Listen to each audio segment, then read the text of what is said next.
Hello everyone. Welcome to Mr. Midnight True Crime Stories. I am here to help you today. I know you use this video to fall asleep.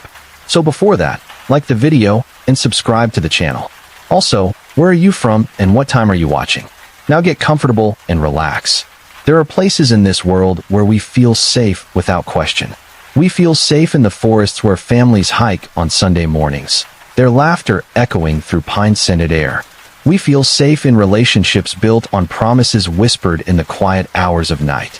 We feel safe in our neighborhoods, where streetlights flicker on at dusk and children play until their mothers call them home. We feel safe in our routines, the familiar paths we walk without thinking, the daily rhythms that convince us tomorrow will be just like today. But what happens when safety becomes an illusion? What happens when the places we trust most become hunting grounds? What happens when predators don't force their way into our lives, but wait patiently to be invited in? Tonight, you'll hear 4 stories that shatter our assumptions about danger. A drifter who made protected wilderness his personal territory.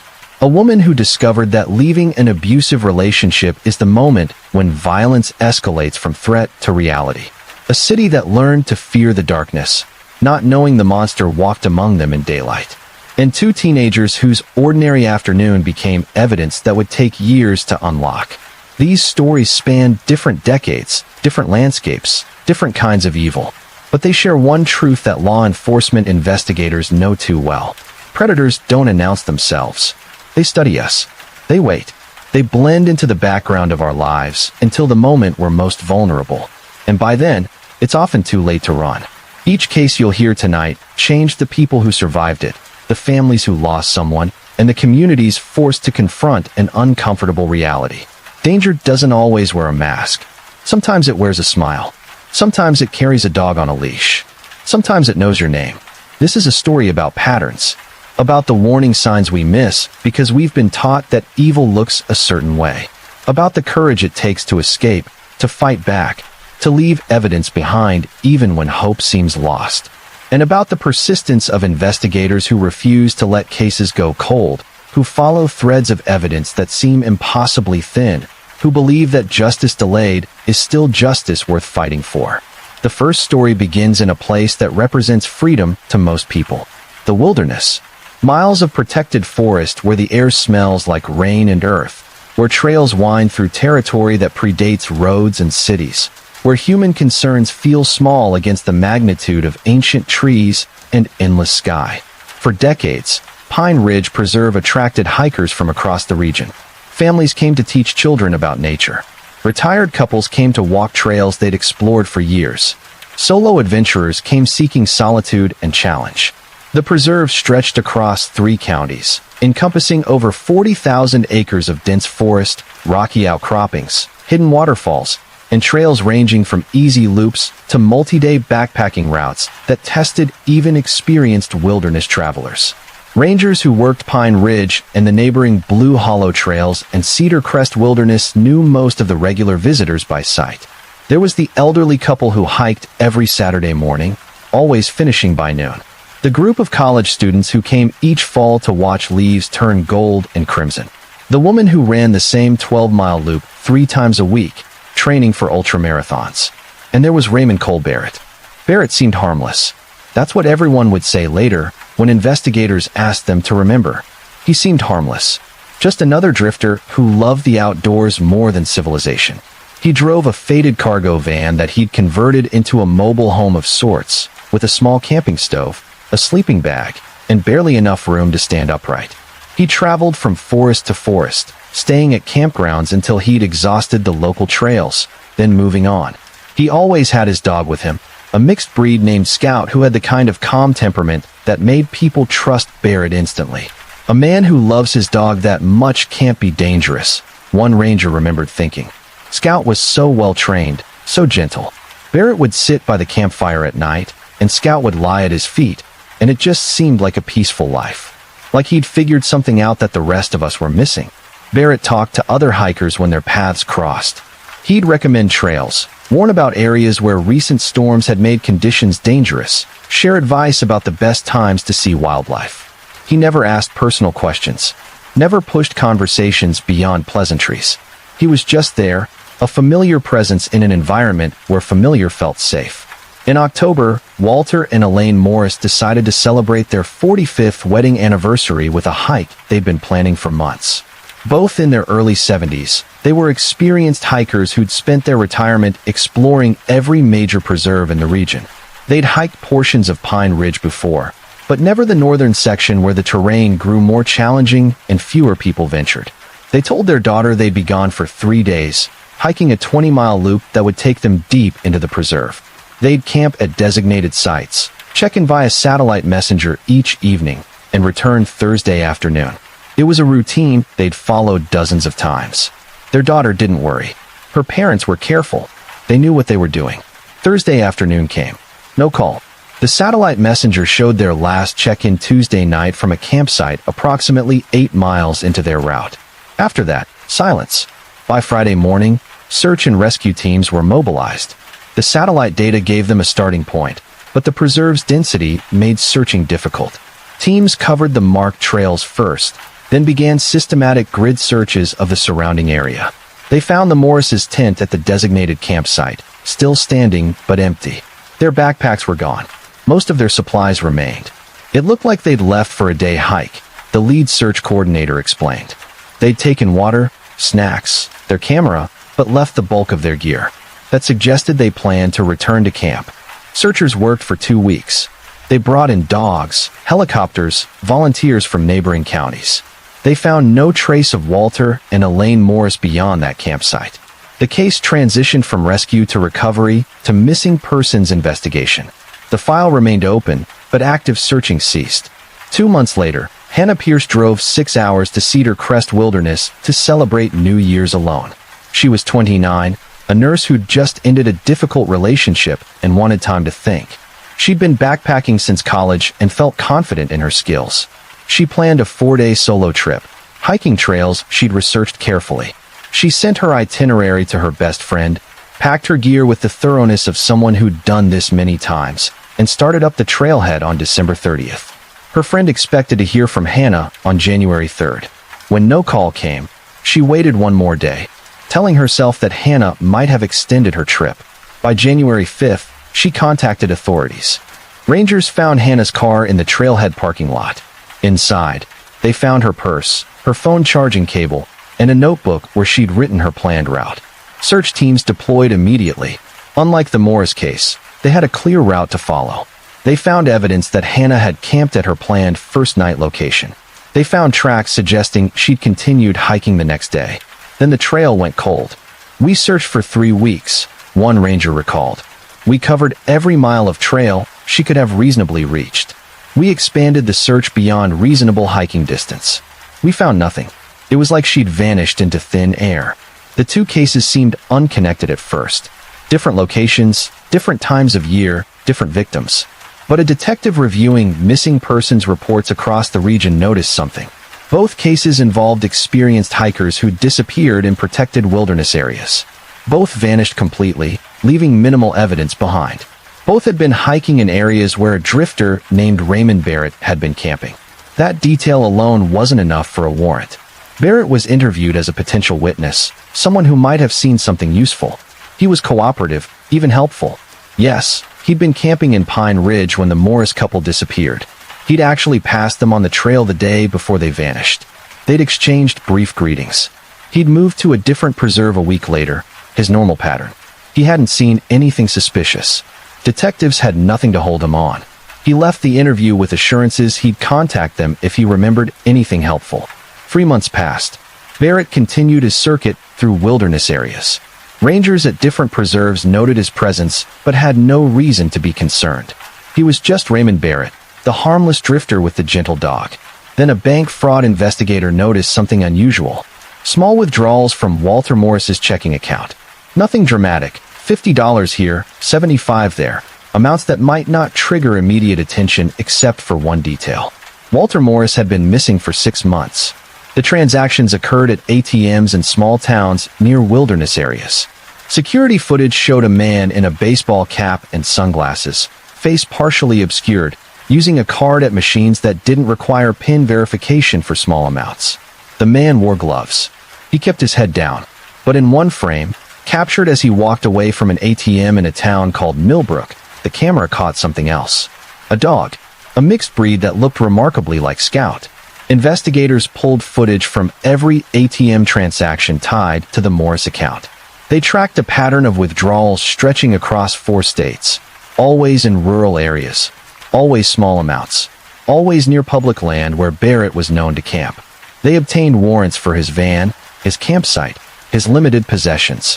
When they found Barrett 3 weeks later camped in a national forest outside Colorado, he was in the process of burning clothing. He saw the patrol vehicles approaching and tried to run.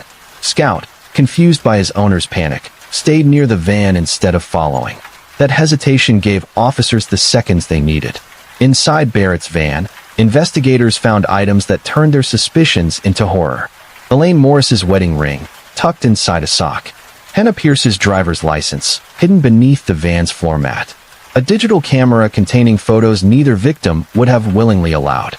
Detailed notes about hiking patterns, trail conditions, and the schedules of frequent visitors to various preserves. And a collection of ATM cards with names that didn't belong to Raymond Barrett. But it was what they found buried near his campsite that revealed the full scope of his crimes. A shallow grave containing personal items, identification, and evidence that Barrett had been preying on hikers for potentially years. 3 sets of remains were eventually recovered from locations Barrett reluctantly disclosed during interrogation. Walter and Elaine Morris. Hannah Pierce, and a hiker who'd been reported missing 14 months earlier in Oregon. During interrogation, Barrett showed no remorse. He spoke about his crimes with the detached tone of someone describing a hobby. He explained his method with disturbing clarity. He would identify vulnerable targets, typically people hiking alone or in small groups in remote areas. He'd establish himself as a familiar presence, someone hikers saw repeatedly and therefore stopped noticing. He'd study their patterns, learn their routes, determine when they'd be most isolated. People trust routine, he told investigators. They think because they've hiked a trail 10 times safely, the 11th time will be safe too. They think because someone has a dog, he must be safe. They think being experienced means being protected. But experience makes you predictable, and predictable means vulnerable.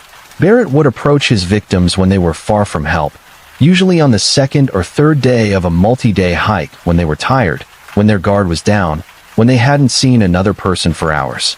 He used friendliness as a weapon. He'd offer trail advice, share food, create a moment of connection that made victims lower their defenses. Then he'd wait for the right moment. Sometimes that was minutes, sometimes hours. He kept victims alive for days, sometimes weeks. He'd force them to access their bank accounts, making small withdrawals that wouldn't immediately trigger alerts. He'd take them deeper into wilderness, moving camp frequently, always staying ahead of search patterns. He knew the forests better than the rangers who patrolled them. He knew where helicopters couldn't see through dense canopy. He knew which areas were searched first and which were considered too remote to be probable. The cruelty wasn't just physical. Barrett understood psychological torture. He'd tell victims about search efforts, about how close rescuers had come before turning back. He'd show them news articles about themselves, let them hear their families pleading for their return. He'd give them hope, then crush it. He enjoyed the control more than the violence. The violence, he said, was just necessary. When prosecutors compiled evidence for trial, they faced a challenge. Barrett had operated across multiple states, multiple jurisdictions. Each location wanted justice. They coordinated to ensure he faced maximum accountability. He was ultimately convicted in 3 separate trials, sentenced to multiple life terms without possibility of parole. He's currently incarcerated in a maximum security facility where he'll spend the rest of his life. Scout, the dog who'd been both accomplice and unwitting lure, was adopted by one of the rangers who'd arrested Barrett. The rangers said Scout needed years to trust fully again, that the dog seemed to carry trauma from whatever he'd witnessed in those forests. The Morris family established a wilderness safety foundation in Walter and Elaine's memory. They worked to educate hikers about risks that aren't typically discussed, about the fact that predators exist even in spaces we consider pure and safe. Hannah Pierce's best friend became an advocate for improved tracking technology for solo hikers, pushing for better satellite communication systems and emergency response protocols in remote areas. But the cases left questions that still haunt investigators. How many victims were there really? Barrett was conclusively connected to 4 deaths, but his movements over nearly a decade suggest the possibility of more. There are missing persons cases in 6 states that share similar patterns, experienced hikers who vanished in wilderness areas where Barrett was known to camp. Without confessions or physical evidence, those cases remain technically unsolved. The second story begins not in wilderness, but in a place that should have been a sanctuary, a home, a relationship, a promise of love and partnership and safety. Samira Noor was 26 when she met Elias Rahman at a community event in Manchester. She was finishing her degree in social work, passionate about helping families in crisis, determined to build a career focused on supporting vulnerable people. He was 32, confident and charming, working in technology consulting with an easy smile and the kind of attention that made Samira feel seen in ways she hadn't experienced before. Their courtship was intense. Elias pursued her with focus and romantic gestures that swept away her initial hesitation. He brought her flowers after long study sessions. He showed up at her university library with coffee exactly the way she liked it. He remembered every detail she shared about her life, her family, her dreams. He made her feel like the center of his world. He was everything I'd been told to look for, Samira would later tell counselors. Respectful, thoughtful. He talked about partnership and equality. He said all the right things about women's independence, about supporting my career, about building a life together where we'd both grow. I thought I'd found someone who understood me. They married after 8 months. Samira's family had reservations about the quick timeline, but they liked Elias. He was polite to her parents, respectful of their traditions while also embracing modern ideas. He seemed like a good match. A safe choice. The control started small. So small that Samira didn't recognize it as control at first. Elias suggested she might be happier if she spent less time with certain friends, the ones he felt were negative influences. He encouraged her to focus on their relationship rather than social obligations that pulled her away. He wanted to know where she was, not because he didn't trust her, he explained, but because he loved her and wanted to feel connected to her day. Samira rationalized each request. This was what partners did, right? They prioritized each other. They made adjustments. She told herself that spending less time with friends was a natural part of building a marriage. That checking in frequently was actually sweet, evidence of how much he cared. When Elias suggested they move to Northbridge, a smaller city where he'd been offered a promotion, Samira hesitated. It would mean leaving Manchester, leaving the city where she'd built her professional network, leaving proximity to her family. But Elias framed it as an adventure. A fresh start for both of them. An opportunity to build their own life away from outside influences. I wanted to believe him, Samira recalled. I wanted to believe we were building something together. I didn't see that he was isolating me. That every decision that seemed mutual was actually designed to cut off my support systems. In Northbridge, the control intensified. Elias monitored her phone constantly. He demanded access to all her accounts, email, social media, banking. He said it was about transparency, about having nothing to hide from each other. When Samira expressed discomfort, he accused her of being secretive, of not trusting him, of potentially cheating. The first time he hit her, it was after she'd mentioned wanting to visit her family for a weekend. He apologized immediately, crying, saying he didn't know what came over him, that stress from work had made him lose control. He promised it would never happen again. He was so convincing in his remorse that Samira convinced herself it was an isolated incident. It wasn't. Over the next year, the violence escalated. Physical abuse alternated with periods of intense affection. Elias would hurt her, then love-bomb her with apologies and gifts and promises to change. He'd blame external factors, work stress, financial pressure, her behavior. He'd say if she just tried harder to make him happy, if she just stopped doing things that triggered his anger, the violence would stop. Samira became pregnant.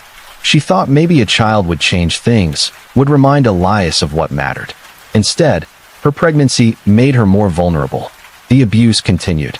Elias controlled every aspect of her prenatal care, attending every appointment, monitoring every conversation with doctors, ensuring she never had private moments to disclose what was happening.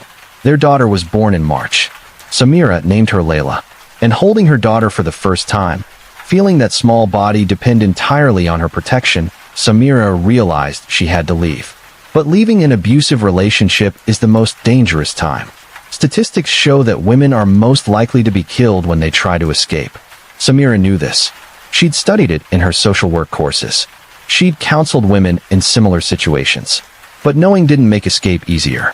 She planned carefully. She contacted a domestic violence shelter, speaking in whispers during the few moments Elias left her alone. She opened a secret bank account, slowly moving small amounts of money he wouldn't notice missing. She gathered important documents, hiding copies where he wouldn't find them. She waited for the right moment. That moment came on a Tuesday morning when Elias left early for a work trip. He'd be gone for 3 days. Samira had 72 hours to disappear. She called the shelter. They sent someone to help her pack. Essential items only. Clothes for her and Layla. Documents. Medication. Nothing sentimental. Nothing that would slow them down. Within 2 hours, she was gone. The shelter was in a different city, its location carefully protected. Samira felt safer than she had in months. Counselors helped her file for a protective order. They connected her with legal aid. They assured her that she'd done the hardest part, that leaving was the biggest step. But Elias wasn't accepting her departure. He reported her as a kidnapping victim, claiming she'd taken their daughter illegally. He filed emergency custody motions. He contacted her family, crying, saying Samira was having a mental health crisis and needed help. He was convincing. Samira's own parents initially believed him. The protective order meant Elias legally couldn't contact her. But laws only work when they're enforced. And Elias found ways around legal restrictions.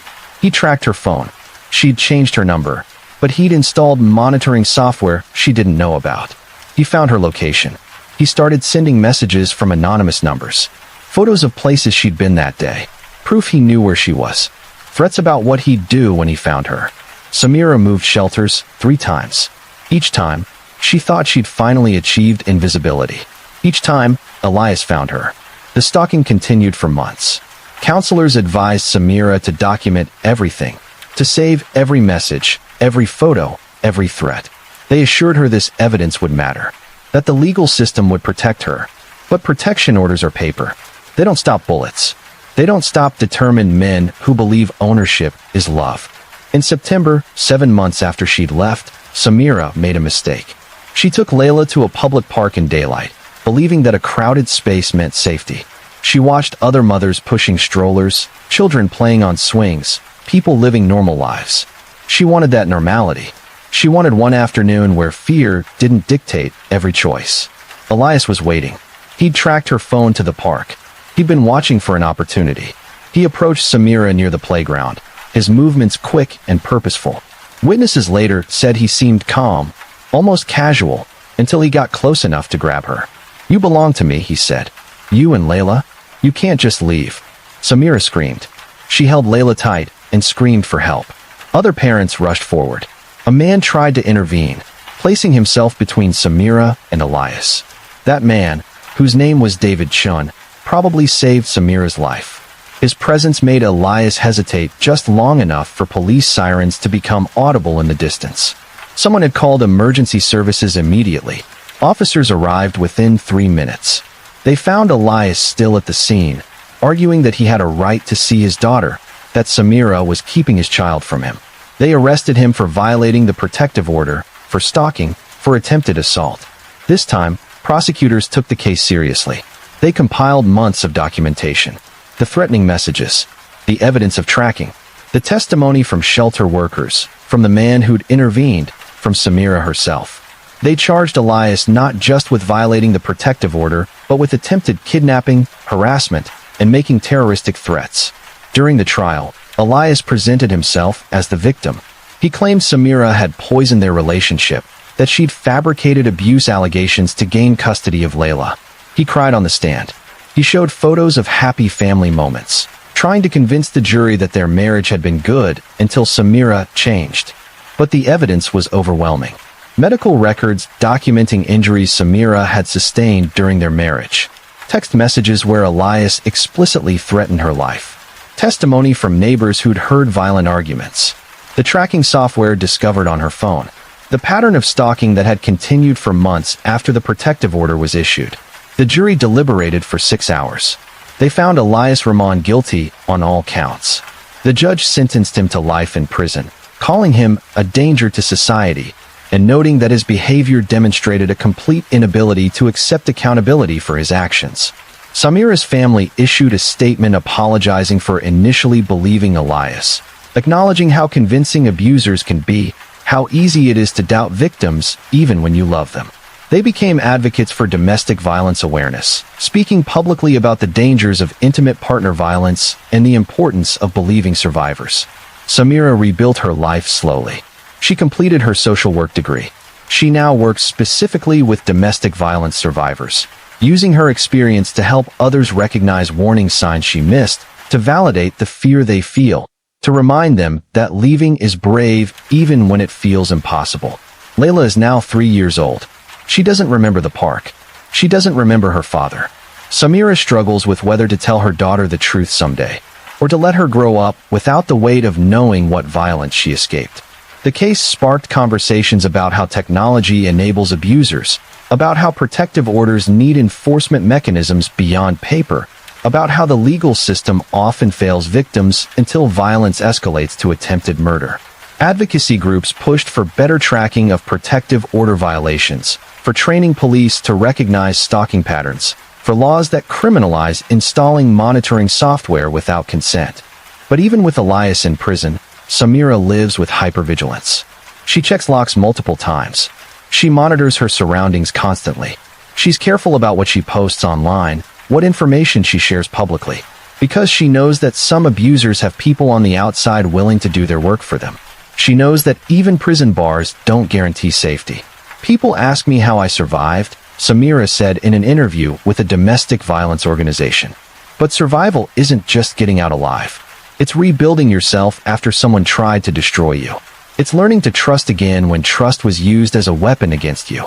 It's waking up every day and choosing to believe that life can be good again, even when fear tells you otherwise. The third story shifts to a different kind of terror.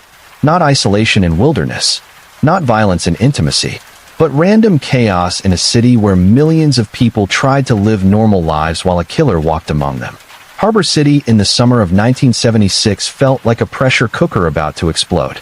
The heat was oppressive, the kind that makes people irritable and restless. Crime rates were already elevated.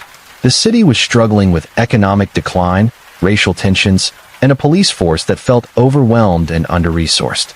Into this environment came a killer who called himself the Night Listener. His first attack happened on a July evening. A young couple sitting in a parked car near a popular overlook. They were talking, listening to music, enjoying the view of city lights below them. Someone approached the car. The couple assumed it was police or security. Instead, it was a man with a gun who fired through the window without warning, without demands, without any apparent motive. The woman died instantly. The man survived, but was critically injured. When he was finally able to speak to investigators, he described a figure in dark clothing, face partially obscured, who said nothing before shooting. No robbery, no sexual assault, just violence, and then disappearance into the night. 2 weeks later, another attack. A woman walking her dog in a residential neighborhood, shot from behind as she passed under a streetlight. She survived, but couldn't describe her attacker. She'd heard footsteps, then gunfire, then woke up in a hospital. The attacks continued through August. Different locations, different victims. No pattern that made sense. Young and old, male and female, different neighborhoods, different times, different circumstances. The only consistency was the randomness. Harbor City descended into panic. People stopped going out after dark unless absolutely necessary. Sales of guns and security systems skyrocketed. Neighborhoods organized watch groups. Parents kept children inside.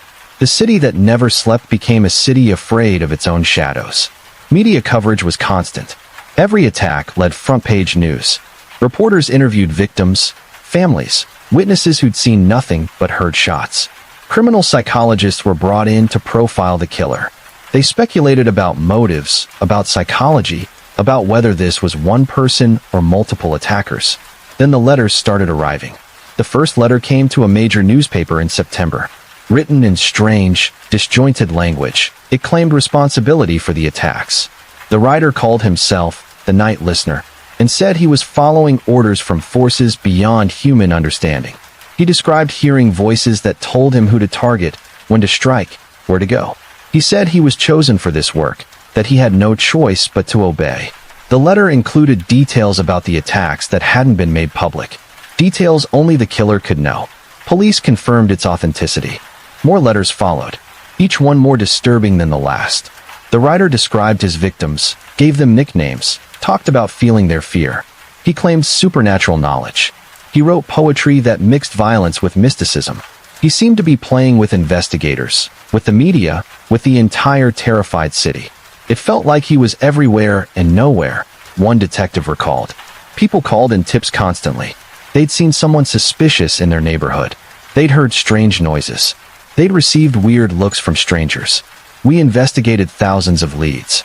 None of them went anywhere. The attacks peaked in October. 7 shootings in 1 month. 3 fatalities. Harbor City felt like a war zone. The mayor faced pressure to call in federal assistance. The police commissioner promised results that seemed impossible to deliver. Then, on a rainy November night, a patrol officer pulled over a vehicle for running a stop sign. Standard traffic stop. The officer approached the driver's window, asked for license and registration. The driver complied, acting nervous but not unusually so. Lots of people get nervous during traffic stops. The officer noticed something in the back seat. A duffel bag partially unzipped. Inside, visible in the flashlight beam, the metallic gleam of a firearm. "Step out of the vehicle, please." The driver's name was Marcus Levin. He was 34, worked in maintenance at a hospital, lived alone in a small apartment on the city's east side. He had no criminal record, no history of violence, no red flags that would have put him on anyone's radar. But the gun in his back seat matched ballistics from 5 of the shootings. When investigators searched his apartment, they found more weapons, ammunition, and disturbing journals filled with the same disjointed writing style as the letters. They found maps with locations marked. They found newspaper clippings about the attacks. They found everything except a clear motive. Marcus Levin was arrested and charged with multiple counts of murder and attempted murder. He initially claimed that dark forces had controlled him, that he'd heard voices commanding him to kill, that he was merely an instrument of powers beyond mortal comprehension. His defense attorneys suggested severe mental illness, arguing he was not competent to stand trial. Psychiatric evaluations were conducted. Experts disagreed. Some believed Levin experienced genuine psychotic episodes. Others thought he was malingeant, faking mental illness to avoid accountability. The debate about his mental state became central to the case. During trial, prosecutors presented overwhelming physical evidence. The weapons, the journals, the letters, witnesses who placed him near attack locations, ballistic matches. It was clear Marcus Levin was the night listener. What remained unclear was whether he should be held fully responsible for actions he claimed were driven by mental illness. The jury found him guilty, but mentally ill, a verdict that acknowledged his psychological state while still holding him criminally responsible.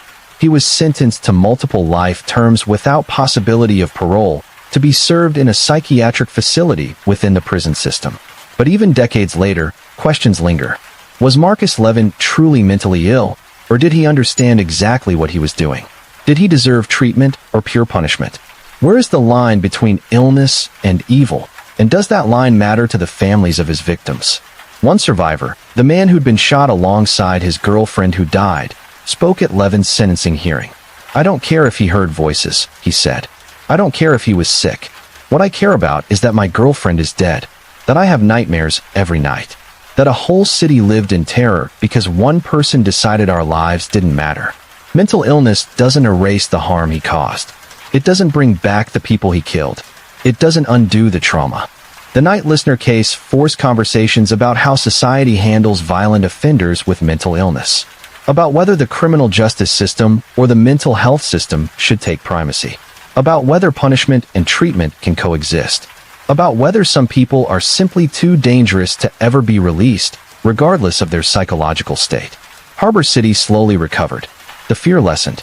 People began going out again, reclaiming their neighborhoods, their routines, their city. But survivors of those attacks, the people who'd been shot and lived, the families who'd lost someone, they carried the terror forward. For them, the night listener never fully disappeared. Marcus Levin remains incarcerated. He's now in his 80s, housed in a specialized unit for aging inmates with severe mental health issues. He sometimes gives interviews, still claiming that forces beyond his control drove his actions. Other times, he seems to have no memory of the attacks at all. Whether this is genuine cognitive decline or continued manipulation remains unclear. The fourth and final story begins on a day that felt completely ordinary. A Thursday in February. No school because of a teacher development day. Two teenage girls deciding to spend their free time outdoors before winter released its grip. Lily Carter was 13. Noelle Hart was 14. They'd been best friends since elementary school, the kind of friendship that felt permanent, that survived school drama and changing interests and all the turbulence of adolescence.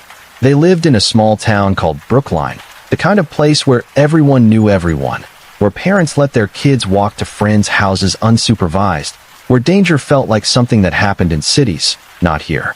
That morning, Lily texted Noelle around 10. "Want to go walk the trail? Weather's supposed to be nice."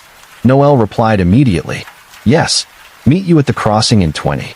The Brookline Trail crossing was a popular walking spot, a simple trail that followed a creek through a wooded area just outside town. Families walked it regularly. Joggers used it for exercise. It was maintained by the local parks department and considered completely safe. Lily and Noelle met as planned.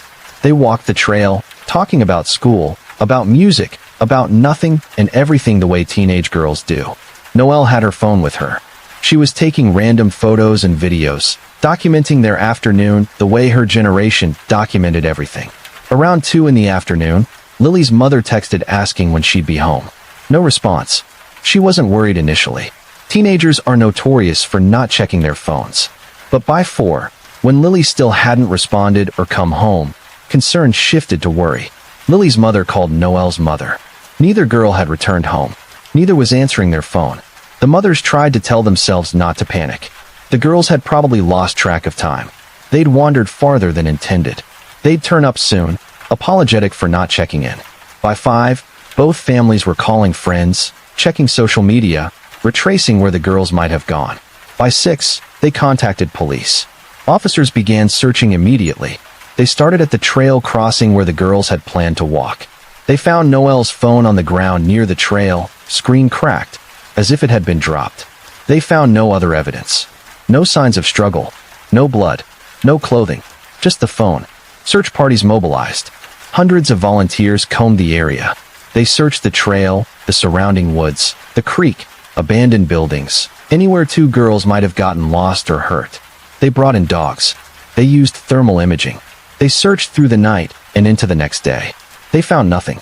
Investigators examined Noelle's phone. Most of it was ordinary content. Photos of the sky, of Lily making silly faces, of the creek.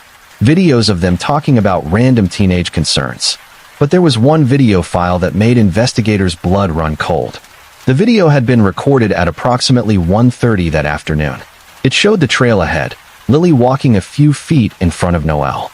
Noelle was narrating their walk, her voice cheerful and unconcerned. Then, faintly, another sound. Footsteps. Someone approaching from behind. Noelle kept filming, but her narration stopped. There were a few seconds of silence except for footsteps, growing closer. Then a voice. Male. Older. Down the hill. Just 3 words. But the tone carried undeniable menace. Command. Threat. The video continued for a few more seconds. Shaky movement. A glimpse of ground. Then it stopped. That video became evidence, but it also became torture for the families. Because it captured the moment when everything changed. The moment when an ordinary afternoon became a nightmare. The moment when 2 girls who'd been safe their entire lives realized they weren't safe anymore. Investigators released audio from the video to the public, hoping someone would recognize the voice. Tips flooded in. Thousands of calls from people who thought they knew someone who sounded like that. Investigators followed every lead. They interviewed hundreds of people. They looked at sex offenders in the area. They examined everyone who had any connection to Brookline or the trail. Weeks became months. The case grew cold. Media attention faded. The families refused to let it go. They kept the story alive through social media, through interviews, through constant advocacy. They wanted justice. They wanted answers. But most of all, they wanted their girls back. Years passed. The case was technically active, but there were no new leads. The investigation had gone in circles, exhausted every obvious avenue. The families faced the horrible reality that they might never know what happened. Then, 5 years after the girls disappeared, a detective reviewing old case files noticed something. The three-word command, "down the hill," had a specific cadence, a specific tone. It reminded her of something, though she couldn't immediately place what. She started listening to old interviews. Hours of recorded conversations with witnesses, persons of interest, anyone connected to the case. Most yielded nothing.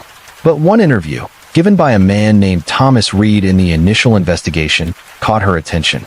Thomas Reed had been interviewed because he lived near the trail. He'd been one of hundreds of people questioned in the early days of the investigation. He'd seemed cooperative. He'd claimed he hadn't been near the trail that day. He'd been at home, he said, alone. Investigators had no reason to disbelieve him. No evidence placed him at the scene. He was cleared, and the investigation moved on.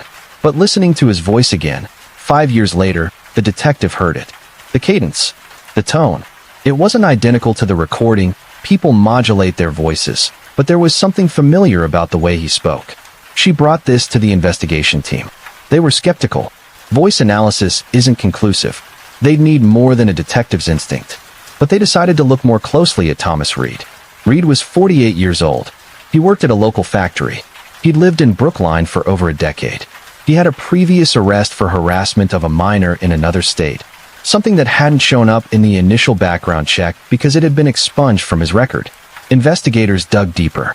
They examined his movements on the day the girls disappeared.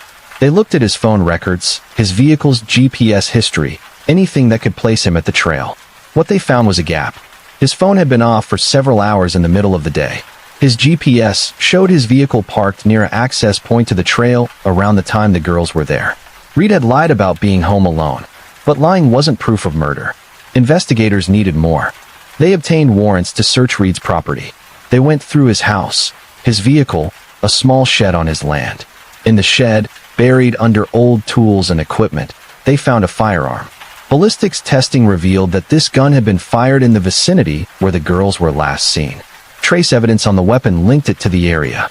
They also found, hidden in a compartment beneath the shed's floor, items of clothing that DNA testing would later confirm belonged to Lily and Noel. Thomas Reed was arrested and charged with 2 counts of murder, 2 counts of kidnapping, and multiple other related charges. He maintained his innocence. He claimed the evidence was planted. He said investigators were desperate to close the case and had targeted him unfairly. The trial lasted 3 weeks. Prosecutors presented the video evidence, the voice analysis, the physical evidence from Reed's property, the lies he'd told during the initial investigation. They constructed a timeline showing Reed had opportunity and means. They brought in experts who testified about the voice match, about the trace evidence, about every piece of the puzzle that pointed to Reed's guilt. The defense argued that the evidence was circumstantial, that voice analysis wasn't reliable science, that the items found on Reed's property could have been placed there by someone else, that police had tunnel vision and ignored other possibilities. But the jury wasn't convinced. They deliberated for 2 days. When they returned, they announced guilty verdicts on all counts. Lily's mother collapsed in the courtroom. Noel's father let out a sound that was part sob, part primal scream. 5 years of waiting. 5 years of not knowing. And now, finally, something resembling justice. At sentencing, both families read victim impact statements. They talked about the girls they'd lost. Lily, who wanted to be a veterinarian, who rescued injured birds and nursed them back to health. Noel, who wrote poetry, who made everyone laugh, who had the kind of energy that filled rooms. They talked about the years of torture, of wondering every single day what had happened, of imagining the worst while desperately hoping for something better, of holidays that felt hollow, of birthdays marked only by absence, of the way trauma had fractured their families, ended marriages, turned grief into something that consumed everything. "You took our daughters," Lily's mother said to Reed. "But you also took our ability to trust, to feel safe, to believe the world is anything other than a dangerous place where evil hides in plain sight. You took our peace. You took our hope. You took futures that should have been full of graduation days and first loves and all the ordinary miracles of watching children become adults. And for what? What did killing them give you? What did you gain from destroying so many lives? Reed showed no emotion during the impact statements. He stared straight ahead, his face blank, offering nothing in the way of explanation or remorse. The judge sentenced him to life without possibility of parole. In his remarks, the judge noted that Reed had shown no accountability, no remorse, no acknowledgement of the magnitude of his crimes. He called Reed a danger to society and said the only appropriate sentence was one ensuring he would never have the opportunity to harm anyone again. But even with Reed convicted and sentenced, the families faced a painful reality. The girls' bodies had never been recovered. Reed refused to disclose what he'd done with them. Investigators believed, based on evidence and Reed's movements that day, that Lily and Noelle had been killed shortly after being abducted. But without bodies, without that final piece of closure, the families lived with a particular kind of unfinished grief. People don't understand what it's like to not be able to bury your child, Noelle's mother said in an interview. We can't visit a grave. We can't have that ritual of bringing flowers, of having a place to go when we need to feel close to her. Instead, we live with this absence that has no physical marker. It's grief without an endpoint. The case sparked national conversations about how predators identify and target victims, about the vulnerability of young people in spaces considered safe, about the importance of technology in modern investigations. Law enforcement agencies nationwide used the case as a training example for how digital evidence, even brief and seemingly insignificant recordings, can become crucial investigative tools. Schools implemented new safety protocols. Parents in Brookline and similar small towns reconsidered assumptions about safety. The trail where Lily and Noelle had walked remained open, but it felt different now. People still used it, but they went in groups. They stayed alert. They taught their children about awareness in ways that felt heartbreaking in their necessity. Some criticized the sharing of the video evidence with the public, arguing it traumatized the families to have that moment of their daughter's last afternoon broadcast repeatedly. Others defended it as necessary for generating tips that ultimately led to Reed's arrest.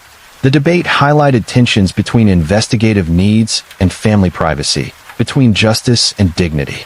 The girls' families established a foundation focused on missing children cases, particularly those that go cold.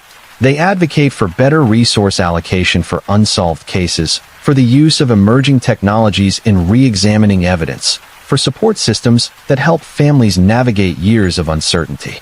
They turn their grief into action, finding purpose in preventing other families from experiencing what they've endured. Online communities that had obsessed over the case for years had mixed reactions to Reed's conviction. Some felt vindicated that their theories had been correct. Others struggled with the fact that justice for Lily and Noelle meant only imprisonment for Reed, not restoration of what was lost. The case became a touchstone for discussions about true crime ethics, about the line between interest and exploitation, about respect for victims and families. Reed remains imprisoned. He gives no interviews. He has filed appeals that have been consistently denied. He maintains that he's innocent, but he offers no alternative explanation for the evidence. He refuses to speak to investigators about the girl's location. His silence feels like a final act of cruelty, a way to maintain control even from behind bars. The detective who noticed the voice similarity, who pushed for a second look at Thomas Reed, received commendations for her work. But she's spoken publicly about the cost of working cold cases, about the way the victims stay with you, about how you carry their faces with you long after files are closed. She retired from law enforcement 2 years after Reed's conviction, saying she'd given everything she had to give.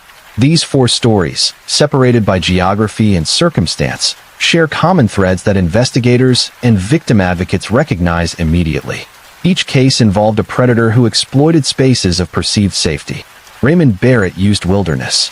Elias Ramon used intimacy. Marcus Levin used randomness. Thomas Reed used familiarity. Each predator understood something fundamental about human nature. We want to trust.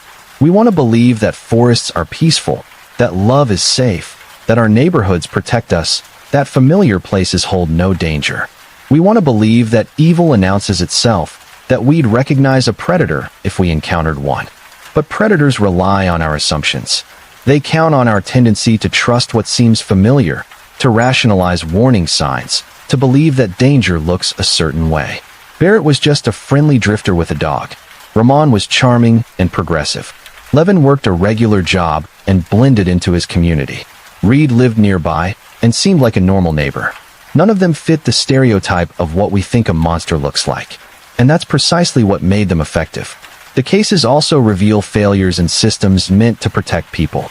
Rangers who didn't track a drifter's movements across multiple preserves. Police who didn't take domestic violence seriously enough until attempted murder occurred.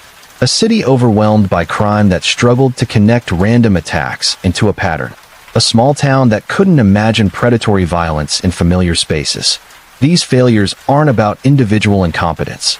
They're about systemic gaps, about resource limitations, about the challenge of identifying threats before they become tragedies. In each case, investigators worked diligently once they recognized the danger. But by then, victims had already been harmed. The question becomes, how do we balance awareness with the ability to live freely? How do we protect ourselves without becoming paralyzed by fear? How do we teach children about danger without stealing their innocence? How do we recognize warning signs without becoming suspicious of everyone around us? There are no easy answers. But victims and families and investigators who've lived through these cases offer some guidance. Trust your instincts. If something feels wrong, honor that feeling. If someone makes you uncomfortable, you don't owe them politeness. If a relationship involves control disguised as care, recognize it for what it is. Pay attention to patterns. Multiple missing persons in similar areas might not be coincidence. Escalating control in relationships predicts violence. Random crimes might have connections investigators haven't recognized yet. Details that seem insignificant, a voice on a recording, a dog at an ATM, a minor traffic violation, can break cases open. Believe victims. When someone says they're afraid, take them seriously. When someone reports abuse, investigate thoroughly.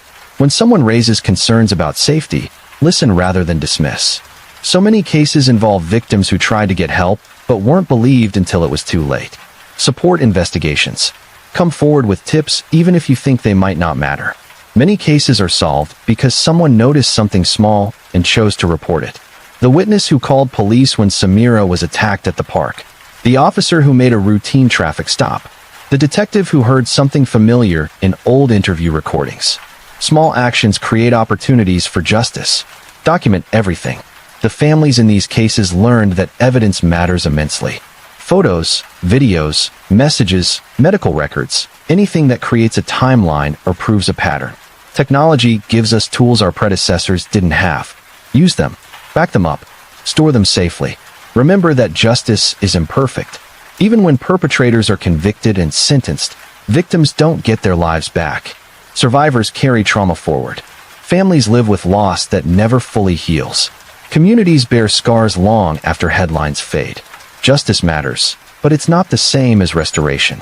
The forests where Barrett hunted have reopened. New hikers walk those trails, most unaware of what happened there. Some argue the areas should have markers, memorials acknowledging the victims. Others say that would create sites of morbid tourism. The debate reflects broader tensions about how we remember trauma in public spaces. Samira still lives in England, though she's moved to a different city for a fresh start. She's remarried, this time to someone who understands that trust must be earned and maintained, never demanded. She says she'll never fully stop looking over her shoulder, but she's learned that hypervigilance and happiness can coexist if you work hard enough.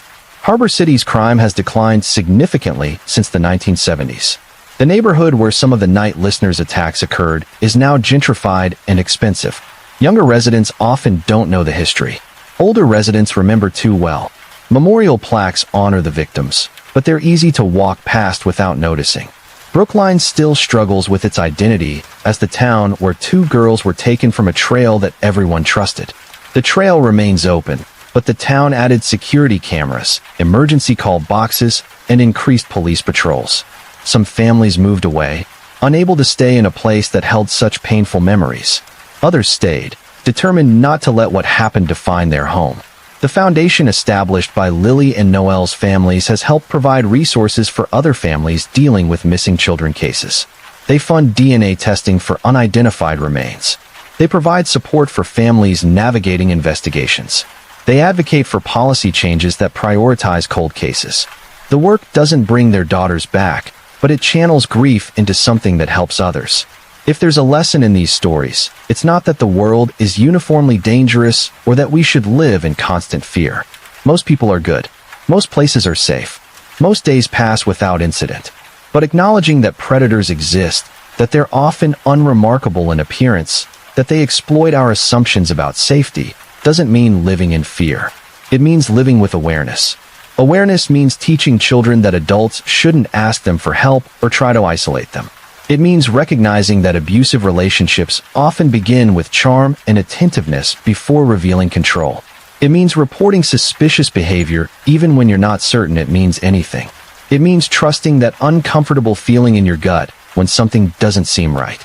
Awareness also means supporting systems that protect vulnerable people, funding for domestic violence shelters, resources for investigating missing persons cases, training for law enforcement to recognize patterns of predatory behavior, technology that helps track and solve crimes, mental health services that might prevent some violence before it occurs. The perpetrators in these 4 cases are all serving life sentences. They've been removed from society. They can't harm anyone else. But the damage they caused ripples outward indefinitely. Every person who knew a victim carries that loss. Every family member rearranges their life around absence. Every community questions assumptions about safety. Raymond Barrett, now in his 70s, occasionally gives interviews from prison. He shows no remorse. He talks about his crimes with clinical detachment, as if discussing someone else's actions. Psychologists who've evaluated him describe him as having antisocial personality disorder, completely lacking empathy or conscience. He'll die in prison, and the world will be safer for it. Elias Rahman has filed multiple appeals, all denied. He maintains he was falsely accused, that Samira fabricated everything. His family has largely disowned him, unable to reconcile the man they knew with the evidence presented at trial. He'll also die in prison, and Samira will finally be able to breathe without fear. Marcus Levin's mental state continues to deteriorate. Whether this is genuine cognitive decline or continued manipulation remains debated. He receives psychiatric treatment in a prison facility. Some argue he should be in a pure mental health setting. Others say he should receive no special accommodations. The debate about how to handle mentally ill violent offenders continues without clear resolution. Thomas Reed remains the least forthcoming of the 4. He speaks to no one. He engages with prison programming minimally. He exists in a kind of self-imposed isolation, perhaps understanding that he's hated even among fellow inmates. Crimes against children are viewed with particular contempt in prison culture. Reed requires protective custody to survive. But focusing only on perpetrators misses what matters most. The victims, the survivors, the families who carry on. Walter and Elaine Morris were planning to hike trails in Scotland for their 50th anniversary. They'd been researching routes, saving money, learning about the highlands they'd always wanted to visit. That trip will never happen. Their children honor them by hiking, by continuing the passion their parents shared, by refusing to let Barrett's evil steal all the joy their parents found in wilderness. Hannah Pierce wanted to travel after nursing school. She had a list of countries she hoped to visit, causes she wanted to volunteer for, a life she imagined full of purpose and adventure. Her best friend visits those countries in her memory, documenting the trips through photos and journal entries written as letters to Hannah. It's not the same, but it's a way of honoring what was lost. The couple from Harbor City who were shot in their car had planned to get married that fall. She died. He survived, but with injuries that changed his life permanently. He never married. He says he couldn't imagine sharing his life with anyone else. He works with victims of violent crime now, helping them navigate trauma, showing them that survival is possible even when it doesn't feel like victory. Lily Carter kept a journal where she wrote stories about animals she wanted to rescue. Noelle Hart left behind poetry that her mother compiled into a small published volume. These weren't just girls who died. They were people with dreams and talents and futures that should have unfolded over decades. Their absence isn't just loss. It's theft of all the good they would have created in the world. When we hear about true crime, it's easy to get caught up in the details of investigation, in the puzzle of how cases were solved, in the psychology of why predators do what they do. But the real story isn't about the perpetrators. It's about the people whose lives were cut short or forever altered.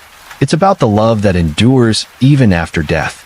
It's about families who transform grief into advocacy. It's about survivors who rebuild despite trauma. It's about communities that refuse to let fear win. These stories matter not because they're sensational, but because they're true. They happen to real people in real places. They could happen again tomorrow. Not because the world is uniquely dangerous now, but because predatory behavior is a consistent element of human societies. As long as people exist, some percentage will exploit vulnerabilities for their own gratification. But for every predator, there are thousands of people working to prevent harm, to solve crimes, to support victims, to create systems that protect the vulnerable. There are rangers who pay attention to who's camping in remote areas. There are domestic violence counselors who believe survivors and help them escape. There are police officers who make routine traffic stops that break cases open. There are detectives who listen to old recordings one more time because they refuse to give up. There are also ordinary people who make choices that matter. The man who intervened at the park when Elias attacked Samira, risking his own safety to protect a stranger. The person who called police when they noticed suspicious activity. The witness who remembered seeing something that seemed insignificant at the time, but became crucial evidence later. Heroism isn't always dramatic. Sometimes it's just paying attention and choosing to act. The families in these cases have become reluctant experts on trauma, on grief, on navigating systems that aren't designed for their particular nightmare. They've learned that closure is a myth, that you don't move on from losing someone to violence, that healing isn't linear. They've learned that people mean well, but often say hurtful things because they don't know how to acknowledge such profound loss. They've learned that some days are survivable and some days require just breathing in and out until the day ends. They've also learned that connecting with other families who've experienced similar losses creates a community of understanding that outsiders can't provide. They've learned that advocacy gives purpose when grief threatens to consume everything. They've learned that speaking publicly about their experiences, as painful as it is, might prevent someone else's tragedy. If you're watching this and you've experienced violence, if you've lost someone to crime, if you carry trauma that makes the world feel unsafe, know that you're not alone. There are resources available. There are people who understand. There are communities that will support you. Survival doesn't mean being unaffected. It means continuing despite the effects. If you're watching this and you recognize warning signs in your own life, if you feel controlled or afraid in your relationship, if someone makes you uncomfortable in ways you can't quite articulate, trust yourself. Your instincts exist for a reason. Reaching out for help isn't weakness. It's wisdom. If you're watching this and you work in law enforcement, in victim services, in any field that touches these issues, thank you. The work is hard. The outcomes are often imperfect. The trauma you witness secondhand accumulates. Your effort matters even when results feel inadequate. And if you're watching this simply out of interest in true crime, out of fascination with how these cases unfold, consider what draws you to these stories. Is it the puzzle? The psychology? The resolution? Whatever the reason, remember these are real people whose worst days are being examined. Treat their stories with the respect that suffering deserves. These 4 cases span decades and circumstances, but they converge on essential truths about human nature. We want to trust. We want to feel safe. We want to believe that danger is recognizable. And sometimes, those wants blind us to reality. Predators understand this. They know that appearing harmless grants access. They know that familiarity breeds trust. They know that we're more likely to doubt ourselves than to act on instincts that might seem paranoid. They weaponize our desire to be polite, to give people the benefit of doubt, to not cause trouble over feelings we can't quite justify. But those feelings, those instincts, they're information worth considering. They're pattern recognition operating below conscious awareness. They're your brain noticing details that don't quite fit, behaviors that seem off, situations that feel wrong. Honoring those instincts doesn't mean acting on them without thought. It means taking them seriously enough to investigate further, to remove yourself from questionable situations, to ask for help if needed. The challenge is finding balance. Living with appropriate caution without becoming paralyzed by fear. Teaching children about safety without stealing their innocence. Being aware of danger without assuming everyone is dangerous. It's a difficult balance, and different people find it in different ways. Some families who've experienced these tragedies become advocates for tighter restrictions, for more surveillance, for systems that prioritize safety over privacy. Others resist what they see as fear-based responses, arguing that we can't prevent all violence and shouldn't sacrifice freedom attempting to do so. Both perspectives come from love, from a desire to protect others from experiencing similar loss. The reality is that perfect safety doesn't exist. We can reduce risk. We can make better choices. We can support systems that protect vulnerable people. But we cannot eliminate danger entirely. Some violence is preventable, some isn't. Learning to live with that uncertainty while still engaging fully with life requires courage. The victims in these stories showed courage in different ways. Walter and Elaine Morris had the courage to keep exploring wilderness even in their 70s, to embrace adventure rather than retreat into cautious comfort. Samira had the courage to leave an abusive relationship despite knowing it was the most dangerous moment. The Harbor City victims had the courage to live normal lives even when their city felt terrified. Lily and Noelle had the ordinary courage of childhood, the assumption that the world was safe enough to walk a familiar trail on a Thursday afternoon. Their courage didn't protect them. That's the heartbreaking truth.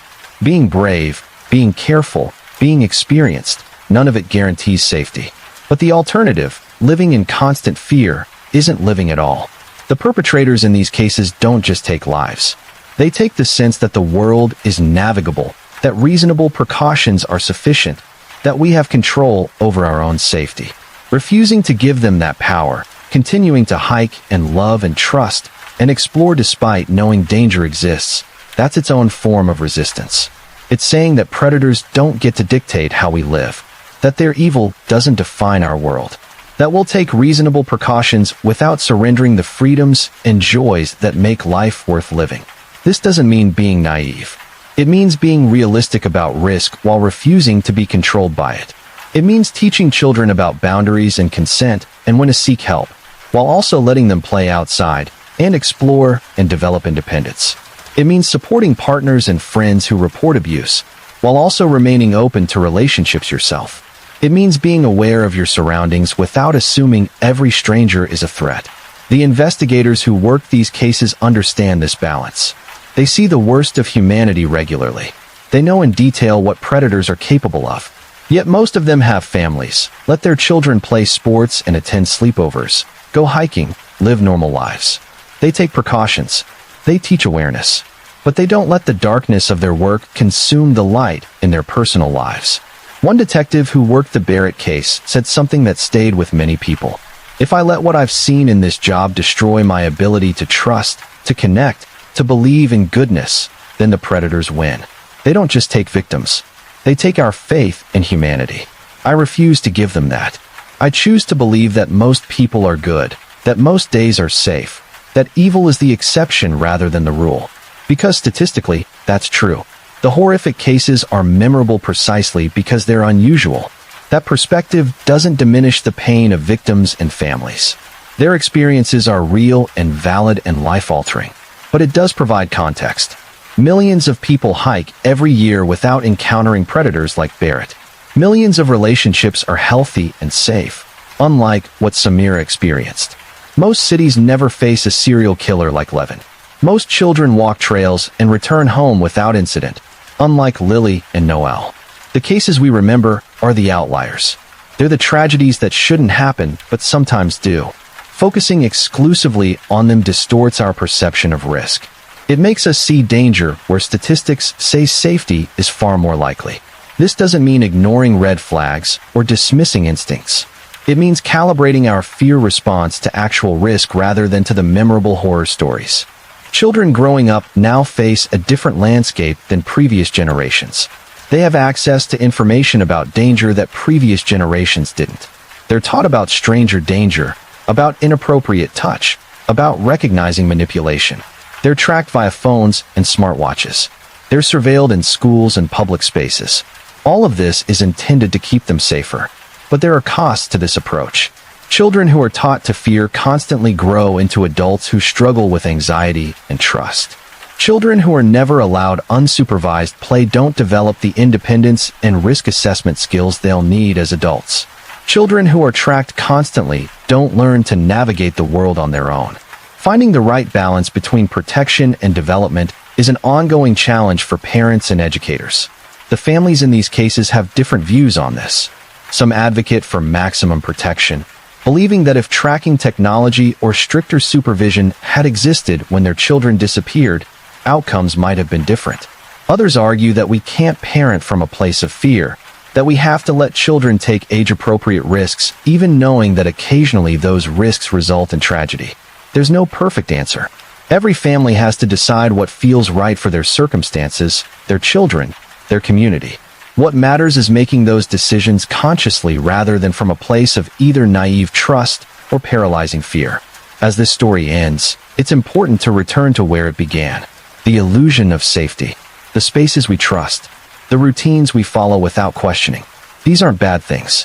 Feeling safe in our environments, trusting in our relationships, believing our communities protect us, these are necessary for psychological well-being. We can't function in constant fear, but perhaps safety needs to be understood differently. Not as a guarantee, but as a probability. Not as something that exists because we want it to, but as something we actively create through awareness, through systems, through communities that look out for each other. Safety isn't passive. It's active. It requires participation. That participation looks different for different people. For some, it means volunteering with search and rescue organizations. For others, it means donating to domestic violence shelters or advocacy organizations. For some, it means attending community meetings about safety policies. For others, it simply means paying attention to their surroundings and being willing to help if they witness something concerning. Every person who takes these small actions contributes to a culture where predators have less space to operate, where victims are believed and supported, where investigating crimes is properly resourced, where communities prioritize protecting vulnerable members. Safety is a collective project, not an individual guarantee. The 4 perpetrators in these stories are imprisoned. They'll never hurt anyone else. But their absence doesn't undo the harm they caused. It doesn't restore what was taken. It doesn't heal the families who lost loved ones or the survivors who carry trauma. Justice provides accountability, but it's not restoration. What provides something closer to restoration is the work that comes after. The foundations established in victims' names. The policy changes advocated for by families. The awareness raised about warning signs and risk factors. The support provided to other families facing similar tragedies. The refusal to let these stories be only about violence, making them also about resilience and love and the determination that these lives mattered. Walter and Elaine Morris mattered, not just because of how they died, but because of how they lived. 45 years of marriage, decades of exploring wilderness together, children and grandchildren who carry their memory forward. Hannah Pierce mattered, her compassion as a nurse, her independence, her courage in seeking solitude to heal from a difficult relationship. The victims in Harbor City mattered. Each one had families, dreams, routines, lives that were valuable regardless of how they ended. Samira Noor matters. Her survival, her advocacy, her refusal to let abuse define her identity, her work helping other survivors, her daughter growing up knowing that her mother is brave and strong and that leaving violence is possible. Lily Carter and Noelle Hart mattered. 13 and 14 years old. Entire lives ahead of them. They mattered not just as victims, but as children who were loved, who had potential, who should have been given the chance to grow up.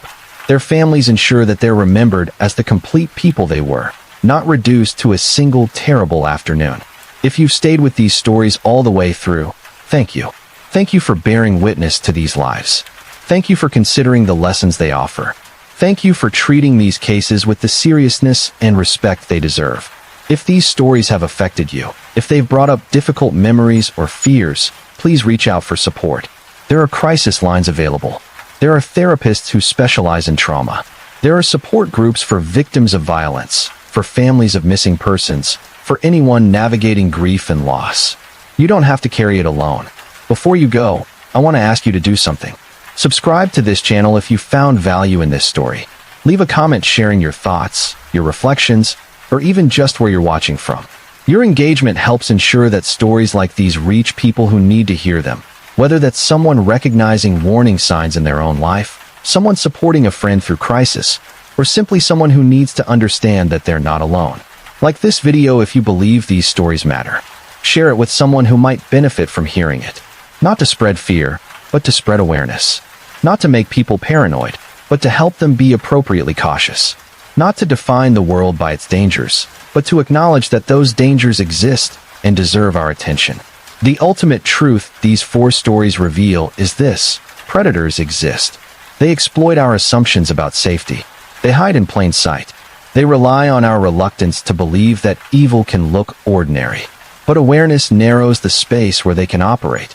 Justice, even when delayed, provides accountability. Communities that support victims and believe survivors make predation harder. And refusing to live in fear, while remaining appropriately cautious, is its own form of resistance. Evil happens. That's an uncomfortable truth. But goodness also happens.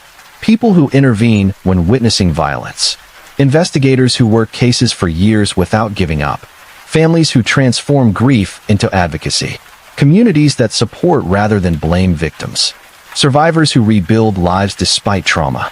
That goodness matters just as much as the evil, perhaps more. The forest trails where Barrett hunted remain beautiful. People still hike them, still find peace and wonder in wilderness. Relationships still bring joy and partnership and love to millions of people, despite the reality of abuse existing. Cities function and thrive even in places where violence once created fear. Teenagers still walk trails with friends, documenting ordinary moments that usually remain ordinary. The world contains both danger and beauty, both predators and protectors, both tragedy and resilience. Living in it fully requires acknowledging all of that, not minimizing the risks, not exaggerating them, just seeing reality clearly and choosing how to move through it with as much awareness, courage, and compassion as we can manage. These 4 stories don't have happy endings, but they have meaningful ones.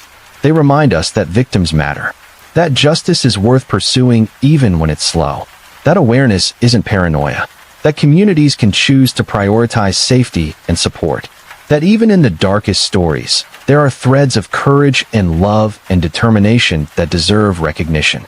The illusion of safety, the promise this story began with, isn't entirely false. Most places are safe. Most people are good. Most days pass without incident.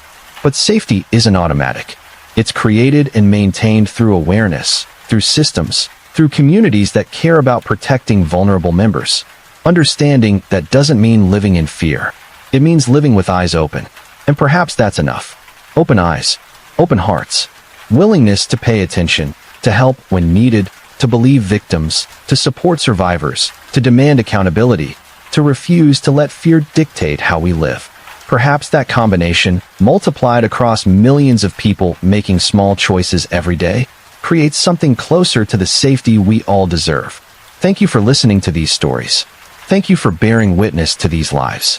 Thank you for considering what they mean and how their lessons might apply to your own life. Remember the victims. Support the survivors. Stay aware. Stay compassionate. And keep living. Because that's what the people we've lost tonight would want for all of us. The aftermath of these cases extends far beyond the courtrooms and prison sentences. Each story created ripples that continue spreading years later, affecting how communities think about safety, how families approach risk, how investigators handle similar cases. In the wilderness preservation community, Barrett's crimes sparked intense debate about monitoring versus freedom. Some argued for mandatory check-ins at trailheads, for tracking requirements on remote trails, for increased ranger presence in backcountry areas. Others pushed back, saying that wilderness by definition should remain wild, that overmanaging outdoor spaces destroys the very experience people seek when they enter nature.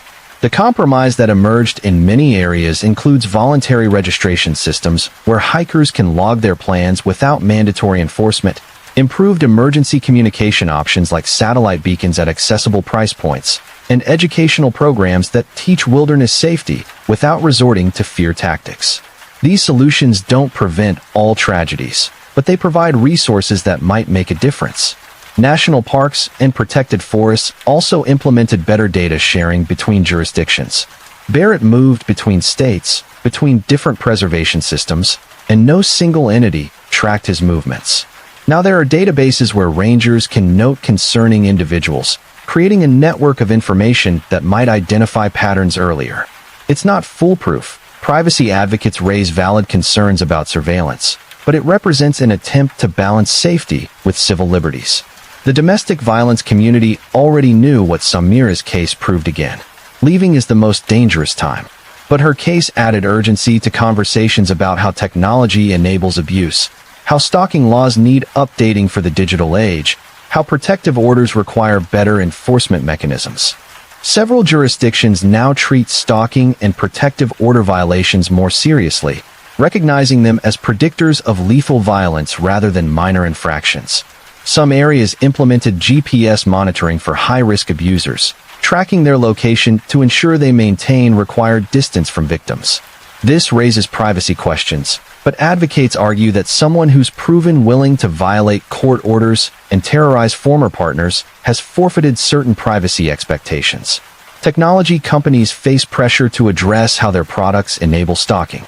Apple, Google, and other tech firms have implemented features that alert users when tracking devices might have been placed on their belongings without consent. They've created ways to disable location sharing that abusers can't override. They've developed panic button features that can alert authorities silently. These improvements come slowly and imperfectly, but they acknowledge that technology must be part of the solution when it's so often part of the problem. The Harbor City case and others like it forced reconsideration of how mental illness intersects with criminal responsibility. Marcus Levin claimed possession, claimed voices, claimed compulsion beyond his control. The question remains, at what point does mental illness excuse criminal behavior? Most legal systems recognize that some people, by reason of severe mental illness, genuinely cannot distinguish right from wrong or control their actions. These individuals need treatment, not punishment. But determining who truly meets that threshold versus who's malingering or using mental illness as an excuse is incredibly difficult. Psychiatrists disagree. Juries struggle. Judges make judgment calls that could go either way. The result is an imperfect system where some people who need treatment receive punishment, and some people who deserve accountability receive treatment they don't genuinely require. There's no clear solution. We can improve psychiatric evaluation methods, train juries better, provide more resources for mental health courts, but ambiguity will always exist in these cases. What's certain is that untreated severe mental illness sometimes leads to violence. Providing better access to mental health care, reducing stigma so people seek help earlier, improving crisis intervention services, all of these might prevent some cases. Not all. Mental illness doesn't automatically lead to violence. The vast majority of mentally ill people never harm anyone. But in rare cases where mental illness combines with other risk factors, intervention might change outcomes. The case of Lily and Noel transformed how law enforcement approaches cases involving minors and digital evidence. The video from Noel's phone became the key piece of evidence, but it took years to properly analyze and connect to Thomas Reed. That delay raised questions about how agencies process digital evidence, whether they have adequate technology and training, whether cases are prioritized appropriately. Many jurisdictions now have specialized units focused on digital forensics, with experts who can extract and analyze data from phones, computers, social media, and other electronic sources. They've invested in software that can enhance audio, compare voices, track digital footprints. They've developed protocols for preserving digital evidence without contamination. These improvements came too late for Lily and Noel, but they've helped solve other cases. The case also sparked conversation about how social media and online communities engage with active investigations. Thousands of people online analyzed the audio, proposed theories, identified potential suspects. Some of this was helpful, generating tips that investigators followed up on. Some was harmful, harassing innocent people, spreading misinformation, treating tragedy as entertainment. Law enforcement agencies learn to navigate this new reality where cases become public obsessions, where amateur detectives investigate alongside professionals, where families face scrutiny and speculation in real time. Some agencies now have social media strategies, ways to channel public interest into useful tips while discouraging harmful behavior. It's a difficult balance, and mistakes happen on all sides. The families of victims face impossible choices about how to engage with public interest. Some embrace it, believing visibility keeps cases active and generates leads. Others retreat, finding the attention invasive and traumatic. There's no right answer. Each family does what feels survivable. Across all 4 cases, a common thread emerges about how predators select victims. They don't choose randomly, even when it appears random. They look for vulnerability. For Barrett, that meant hikers who were isolated, tired, far from help. For Rahman, it meant someone he could cut off from support systems through relationship dynamics. For Levin, despite the apparent randomness of his attacks, he actually targeted people and locations he'd scouted, at times when witnesses were unlikely, people who seemed vulnerable in specific ways. For Reed, it meant children in a location he knew well, at a time when few others would be present. This pattern, choosing vulnerable targets, is consistent across predatory behavior. It's why children, elderly people, disabled individuals, and socially isolated people face higher risk. Not because they're inherently more vulnerable, but because predators perceive them as having fewer resources to resist or report. Understanding this helps with prevention. Traveling in groups reduces vulnerability. Staying connected to support systems makes abuse harder to hide. Being aware of surroundings and trusting instincts when something feels wrong provides time to seek help. Teaching children that adults shouldn't ask them for help or try to isolate them gives them tools to recognize inappropriate behavior. None of this guarantees safety, but it reduces risk. The criminal justice system's response to these cases also matters. When victims report abuse and aren't believed, when stalking is treated as minor harassment, when missing persons cases aren't prioritized, when investigations lack resources, predators operate with less fear of consequences. Every failure to take victims seriously, every case that's not adequately investigated, every sentence that seems too lenient, sends a message about what society tolerates. Improving this requires resources, training, cultural shifts in how law enforcement and courts approach these cases. It requires taking domestic violence calls seriously even when they seem like just a couple fighting. It requires investigating missing persons immediately rather than waiting for arbitrary time periods. It requires treating crimes against marginalized people with the same urgency as crimes against privileged people. It requires believing victims, even when doing so is uncomfortable. These changes happen slowly. Some jurisdictions have made significant progress. Others lag behind. Advocates push continuously for improvements, knowing that every enhancement to the system potentially saves lives. It's frustrating work because change is incremental and imperfect, but it's necessary work. For people watching this who want to help but don't know how, there are options. Volunteer with organizations that support victims. Donate to shelters, search and rescue teams, victim advocacy groups. Contact elected officials about funding for law enforcement resources, for victim services, for mental health programs. Serve on juries and take that responsibility seriously. Mentor young people. Model healthy relationships. Intervene when witnessing concerning behavior. Every action, no matter how small, contributes to a culture where predatory behavior is harder to sustain. The question often arises, are things getting worse? Is violence increasing? Are we less safe than previous generations? The data doesn't support that narrative. Violent crime rates in most developed countries have declined significantly over recent decades. We're actually safer statistically than our parents or grandparents were. What's changed is information access. We hear about every case, see details immediately, follow investigations in real time. This creates a perception that danger is everywhere, when really we're just more aware of the danger that always existed. This matters because fear itself has costs. Children who aren't allowed independence don't develop crucial skills. Adults who view every stranger as a potential threat live with chronic stress that affects health.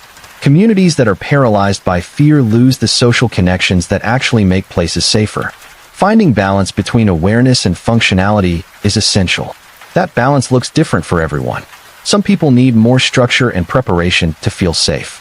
Others need less. What matters is making conscious choices rather than reacting purely from fear or purely from optimism. Look at actual data about risks in your area. Consider what precautions make sense for your circumstances. Teach children age-appropriate safety information without traumatizing them. Build community connections that create networks of mutual support. These 4 cases, as different as they appear, ultimately tell one story. About human vulnerability.